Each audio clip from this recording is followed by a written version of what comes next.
This channel does not promote any violent, harmful, or illegal activities. All content provided by this channel is meant for an educational purpose only. বাংলার রত্নভাণ্ডার মনে হচ্ছে মাটির নিচেই রয়েছে। আগে কুলতলির কথা বলি। গতকাল সকালে কুলতলিতে পুলিশকে লক্ষ্য করে গুলি চলেছিল। মহিলারাও বাধা দেয়, আর সেই সুযোগে পগার পার সাদ্দাম ও সাইরুল নামে দুই অভিযুক্ত। পুলিশ তদন্তে নামতেই চোখ ছানা বড়া যাকে বলে। সাদ্দামের বাড়ির মধ্যে একটা সুড়ঙ্গ, সাদ্দাম আর সুড়ঙ্গ। শব্দ দুটো শুনেই 21 বছর আগের কথা মনে পড়ে গেল।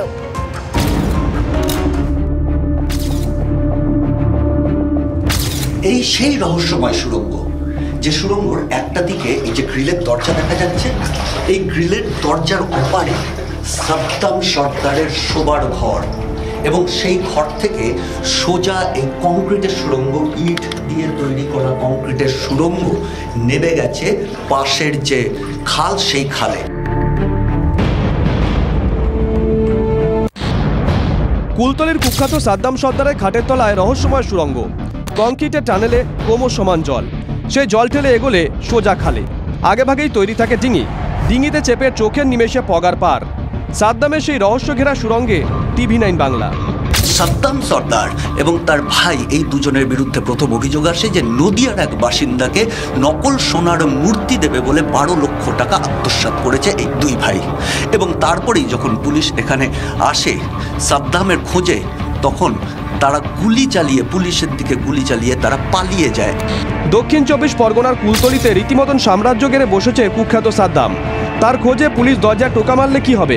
সাদ্দাম ততক্ষণে তো সুড়ঙ্গ ধরে কাকড়ার খালে, আর সেই খাল ধরে 15 কিলোমিটার এগোলে মাতলা নদী, যেখান থেকে চলে যাওয়া যায় সুন্দরবন বা বাংলাদেশের দিকে। রাজাদের সময় বা ব্রিটিশ জমানায় কোনো কুঠি বা বাড়ি থেকে এভাবে সুড়ঙ্গ মিশে যেত কোনো নদীতে। তা বলে সাদ্দামের ঘরেও বিরাট সুড়ঙ্গ। যে খালে আমি এই মুহূর্তে দাঁড়িয়ে আছি, সেই খাল গিয়ে মিশছে মাতলা নদীতে।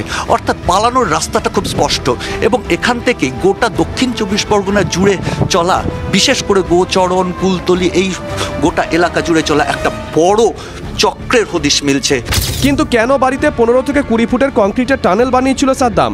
সূত্রের খবর, পুলিশের তাড়া খেয়ে হোক বা যাদের সঙ্গে প্রতারণা করত সাদ্দাম, তাদের চোখে ধুলো দিয়ে পালাতে এটাই সেরা রাস্তা। রাস্তা দিয়ে গেলে যতটা নজর পড়বে, জলপথের ক্ষেত্রে সেই সম্ভাবনা অনেকটাই কম। প্রশ্ন উঠছে, এই সুড়ঙ্গ পথ দিয়েই কি লুটের জিনিস পাচার হতো? লুটের মালপত্র কি সুড়ঙ্গ পথে জমা হতো সাদ্দামের ঘরে? এর সঙ্গে কি কোনো আন্তর্জাতিক চক্রের যোগাযোগ আছে? এর আগে বিভিন্ন সময় বাংলাদেশি যে জলদস্যুরা, তারাও কিন্তু এই এলাকায় ঘাঁটি গেড়েছে, এমন হদিশও মিলেছে। এবং সেখান থেকেই একটা আন্তর্জাতিক র্যাকেটের যেমন হদিশ মিলছে, তার পাশাপাশি এই অপরাধীদের যে মোডাস অপারেন্ডির ক্ষেত্রে এই ধরনের যে সুড়ঙ্গ ব্যবহার করা, সেটাও কিন্তু উঠে আসছে।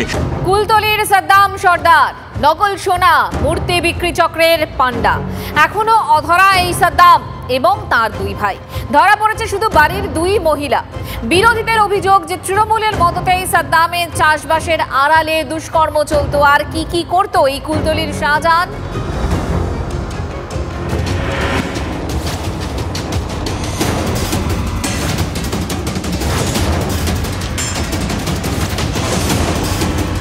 এ যেন ছিল রুমাল, হয়ে গেল বেড়াল। নকল সোনার কারবারিকে ধরতে গিয়ে দক্ষিণ 24 পরগনার কুলতলিতে ধুন্ধুমার, আক্রান্ত পুলিশ। এরপর সামনে এলো গোপন সুড়ঙ্গ। মূল অভিযুক্ত সাদ্দাম সর্দারের বাড়িতে সুড়ঙ্গ ঘিরে ক্রমশ বাড়ছে রহস্য। সামনে আসছে সাদ্দাম সর্দারের একের পর এক কীর্তি। সাদ্দামের বাড়ি জালাবেরিয়া 2 নম্বর গ্রাম পঞ্চায়েতের পয়তারহাট এলাকায়। এলাকাবাসী জানতেন কৃষিকাজ করে সাদ্দাম, কিন্তু চাষবাসের আড়ালেই চলত অপরাধমূলক কাজ। সূত্রের খবর, 15 বছর ধরে নকল সোনা ও মূর্তি বিক্রির কারবার চালিয়ে যাচ্ছে সাদ্দাম। জাল নোটের কারবারের সঙ্গেও যুক্ত সাদ্দাম। 2011-র পর থেকে এই ব্যবসা ফুলে ফেঁপে ওঠে। ডাকাতির অভিযোগে কয়েক বছর আগে গ্রেপ্তারও হয়। জেল থেকে ছাড়া পেয়ে ফের শুরু দুষ্কর্ম। এই কারবারের সঙ্গে 20-25 জন জড়িত রয়েছে।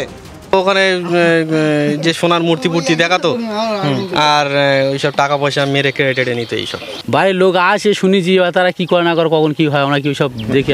বিরোধীদের অভিযোগ, তৃণমূলের মদতে কারবার ফুলে ফেঁপে উঠেছে সাদ্দামের। বাইরে থেকে মানুষকে নিয়ে এসে তাদেরকে ঠকানো হয়েছে নকল সোনা দেখিয়ে, এ তো সবাই জানে, হাজার হাজার সাদ্দাম শাহজাহান এখানে আছে। এই সোনার মূর্তির লোভ দেখিয়ে তাদেরকে টাকা নিয়ে এখানে ডাকা হয়, তারা টাকা নিয়ে আসে এবং তাদেরকে মারধর করে, এবং যেগুলো বেশি বাড়াবাড়ি হয় তাদেরকে মানে ওই সুড়ঙ্গ দিয়ে তাদেরকে পাচার করে দেওয়া হয়। যদিও শাসক দলের নেতা বিধায়করা যাবতীয় অভিযোগ অস্বীকার করেন।